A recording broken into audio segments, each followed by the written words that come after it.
Okay, this relates to our Airsoft War Games last April 29 and 30.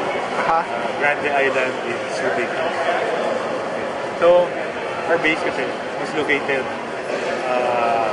on basically a small hilltop, elevated siya. It's a water tank, but filled with shrubs and fence. It's only accessible by one stairway. So, anyway, doon yung base namin. So, if this is the base, there's a roadways rounding it over here. Tapos may roadway pa dito, intersecting. Okay. And then it's almost near the stairway.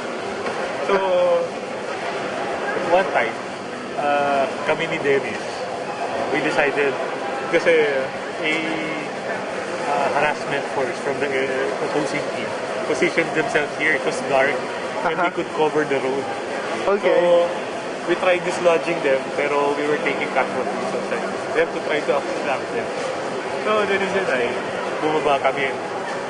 So we were discussing at the stairway. May mga kasamahan kami doon. Then we decided to move off dito to try to find a way to circle around. Okay. Yun pala, all that while, 30 minutes back, may yung opposing force, may grupo na dito observing us. So it was an ambush? No, just waiting for a chance to attack them. Kasi they kept on attacking from this side. So yung forces namin, lahat nakaharap dito. Okay. So they came in here to this road. From the rear kami attacking. So Dennis and I were here. Tapos ayun, biglang yun, they started firing. After a while, after siguro mga 10 minutes kami nawala yun. They started firing, may surefire. Yung surefire, kita mo, yeah, daming casualties. All the guys, all our teammates outside the base wiped out. Natira na lang inside. How many in the team? How many in the team? Around 30 people each team. 30 people each team? The rest either out somewhere or inside the base. Okay. At the end of it all, the guys left inside the base were 4 people.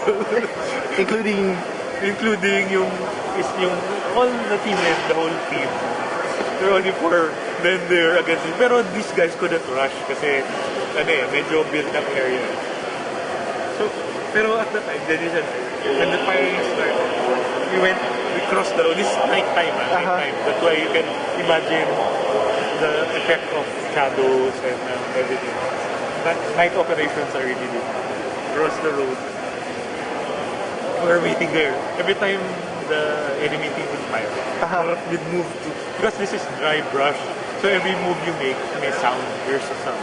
So we had to wait until there was firing so that when we move, hindi kami ma-obvious. But they knew we were somewhere here because they observed us moving off. But they didn't know where exactly we were. And we were facing exactly in their case. We were just waiting there.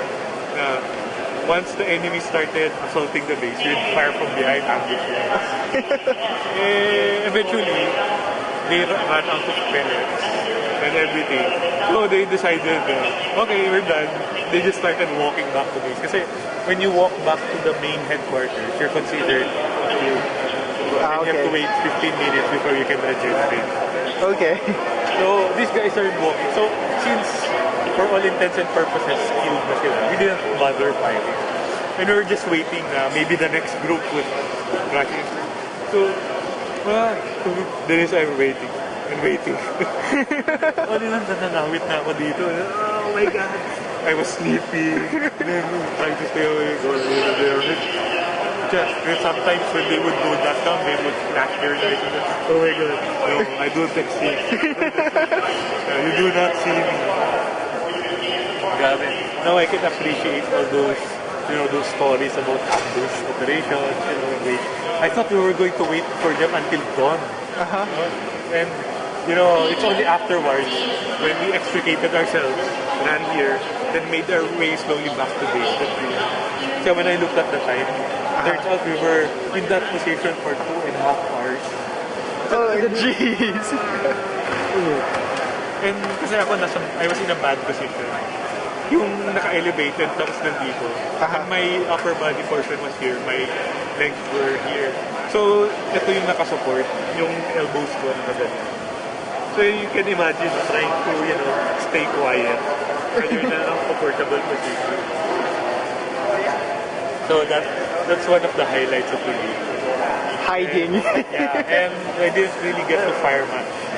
And considering I got 2 high capacity magazines, I have one extra battery just for that. I bought it, no?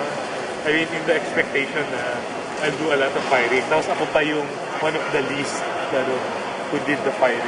So, but it's cool. These experiences. I would have wanted to be. Or replicate.